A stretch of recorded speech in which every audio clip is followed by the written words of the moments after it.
Respected Rakesh Verma sir, Rashmi ma'am, my friends and beautiful future bureaucrats, a very happy Independence Day to all of you. It is our 79th Independence Day. और 15 अगस्त को जो हम स्वतंत्रता दिवस मनाते हैं, आजादी अपनी सेलिब्रेट करते हैं, वो सिर्फ एक दिन नहीं है। एक दिन तो आजादी का सिर्फ इसलिए है, कोई बात नहीं, ठीक। 15 अगस्त को जो हम लोग अपनी आजादी सेलिब्रेट करते हैं, वो एक दिन है जब हम अपनी आजादी को कमेमोरेट करते हैं। आजादी कोई ऐसी चीज नहीं है जो एक दिन सेलिब्रेट करी जाए। आजादी वो चीज है जो हमको डेली बेसिस पे फील करना जरूरी है, राइट। और देश को आजाद हुए अभी ऑलमोस्ट 80 साल हो गए हैं, 80 years have passed। और अक्सर कई बार लोग ये सवाल पूछते हैं कि साहब ये 80 सालों में क्या हुआ, कुछ हुआ नहीं है, ऐसा नहीं हुआ है, वैसा नहीं हुआ है। जब हम इस तरीके की बातें करते हैं तो एक तो ये दर्शाता है कि साहब हमको अपने इतिहास के बारे में नहीं पता, हम काफी जाहिल हैं इस चीज को लेके, और ये एक इंसल्ट है अपने ही एंसेस्टर्स के लिए। हम उनकी सोच को, उनकी समझ को भी क्वेश्चन करते हैं। हमको ये नहीं भूलना चाहिए कि इन्हीं 80 सालों में आजादी के बाद, जहां पे हमारी लिटरेसी करीब 12% थी, फेमाइन से हम लोग जूझ रहे थे, खाना नहीं था लोगों के पास, हम ग्रीन रेवोल्यूशन लेके आए, हम एक फूड सरप्लस कंट्री बने। हमारे देश में हमारा अपना इंडिजिनस स्पेस प्रोग्राम रहा, अपना इंडिजिनस न्यूक्लियर प्रोग्राम रहा, अपना इंडिजिनस मिसाइल प्रोग्राम रहा। हमने वर्ल्ड क्लास इंस्टीट्यूशंस बनाए, सब्सिडाइज्ड एजुकेशन दी, सब्सिडाइज्ड हेल्थ केयर दिया। हमारे पास ऐसे हॉस्पिटल्स हैं, एम्स जैसे हॉस्पिटल्स हैं। We have one of the largest networks of roads. We have one of the largest postal networks. We have one of the largest railway networks.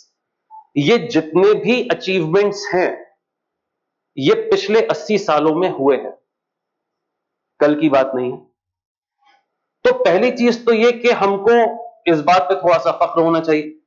We should be proud of our achievements. Having said this, ये भी समझना जरूरी है कि जिस pace पे ये development होना चाहिए था, उस पेस पे नहीं हुआ। हम इस चीज को क्वेश्चन कर सकते हैं कि even though our steps were slow, but they were firm and steady. जो भी सीड्स हम बो रहे थे एज अ नेशन, वो अब बड़े होके पेड़ बन गई हैं, उसका फल हमको मिल रहा है। अब कई बार जब हम ये सवाल करते हैं तो हमको ये समझना चाहिए कि हम आजादी सेलिब्रेट तो कर रहे हैं, लेकिन जैसा कि मैंने कहा कि ये सिर्फ एक दिन नहीं, एक दिन हमारी आजादी के सेलिब्रेशन का नहीं है। हमको ये सोचना चाहिए कि एज अ सिटीजन हम क्या कर सकते हैं। क्या ये आजादी हर कोई फील कर पा रहा है? भाई आजाद हैं हम, ये कहना बहुत आसान है, लेकिन हम एसी रूम्स में बैठ के, पंखे के नीचे बैठ के हम ये बात कह रहे हैं कि हम आजाद हैं, लेकिन क्या ये आजादी हर इंसान फील कर पा रहा है? तो हमारे लिए ये बहुत जरूरी है कि एक दिन जोश और खरोश और गाने और छाती पे टैटू बना के घूमने के बजाय हम ये सोचें कि इस आजादी के साथ हम कर क्या रहे हैं, खासतौर पे हम लोग, ठीक है। क्योंकि हमने एक सरकार चुनी है, तो डेमोक्रेसी में सरकार से सवाल करना हमारी जिम्मेदारी है, क्वेश्चन करना हमारी जिम्मेदारी है, सरकार की अकाउंटेबिलिटी है। लेकिन हम ये भूल जाते हैं कि एज अ सिटीजन भी हमारी कुछ अकाउंटेबिलिटीज हैं।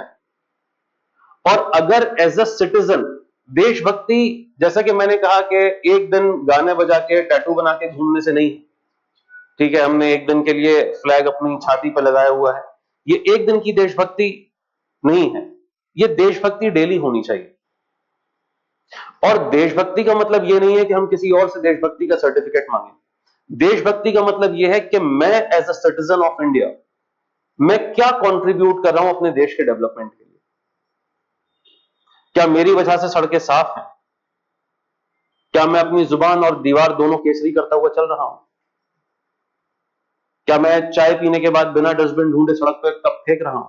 ये बहुत छोटी छोटी सी चीजें हैं, लेकिन आप देख रहे हैं कि दिन भर में कितने लोग ऐसे हैं जो लॉस को फ्लाउट करते हैं। सिग्नल देखा, लाल बत्ती देखा, कोई नहीं है तो निकल गए, पुलिस वाला है तो रुक गए। ये जो हमारी एक नैतिक जिम्मेदारी है, क्या हम उस चीज को फॉलो कर रहे हैं अपनी जाती जिंदगी में? क्या हमको ऐसा लगता है कि अपनी जाती जिंदगी में हमने डिस्क्रिमिनेशन छोड़ दिया है? On the basis of region, on the basis of religion, on the basis of caste, on the basis of religion, किसी भी तरीके से अगर हम भारतवासियों के बीच में डिस्क्रिमिनेशन कर रहे हैं तो we have failed as a society, we have failed as a citizen. और अगर हम अंदर से एज अ सिटीजन फेल हो गए हैं तो फिर एक दिन के सेलिब्रेशन का कोई मतलब है नहीं बहुत ज्यादा।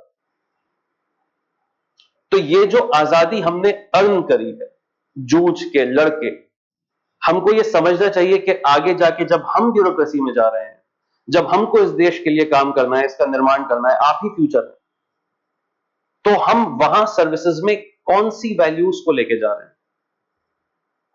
गांधी जी ने एक तलिस्मान दिया था जब कॉन्स्टिट्यूएंट असेंबली बनी थी, सब उनके पास गए थे, उनसे पूछा कि भाई क्या कर सकते हैं। He was not part of the constituent assembly, he was not part of the politics directly. तो उन्होंने कहा था कि साहब मैं तुम्हें एक तिलिस्म देता हूं जो हर एनसीईआरटी बुक के सामने है, होता है लेकिन सब स्किप करके चले जाते हैं, टीचर्स भी उस पर ध्यान नहीं देते, बस एक फॉर्मेलिटी बन गई है। बहुत सारी चीजें हम फॉर्मेलिटी की तरीके से लेके घूम रहे हैं अपने साथ, लेकिन कभी उस चीज को सोचिए। उन्होंने बड़ी अच्छी बात कही, उन्होंने कहा कि जब आप सिस्टम में जा रहे हैं, जब आप कोई एक्शन ले रहे हैं, तो आप ये सोचिए कि जो सबसे गरीब आदमी आपने देखा है, जो सबसे मजबूर आदमी आपने देखा है, आपका एक्शन उस इंसान को किस तरीके से इंपैक्ट करेगा। तो आज जब हम आजादी की बात करते हैं तो यह सोचना हमारे लिए बहुत जरूरी है कि क्या यह आजादी एक जंगल में रहने वाला ट्राइबल फील कर रहा है? क्या यह आजादी गांव के सदन पोर्शन में एक छोटी सी बस्ती में रहने वाला दलित फील कर रहा है? क्या हर इंसान को ऐसा लग रहा है कि वो सेफ है, सिक्योर है, उसकी जान को खतरा नहीं है, उसके माल को खतरा नहीं है?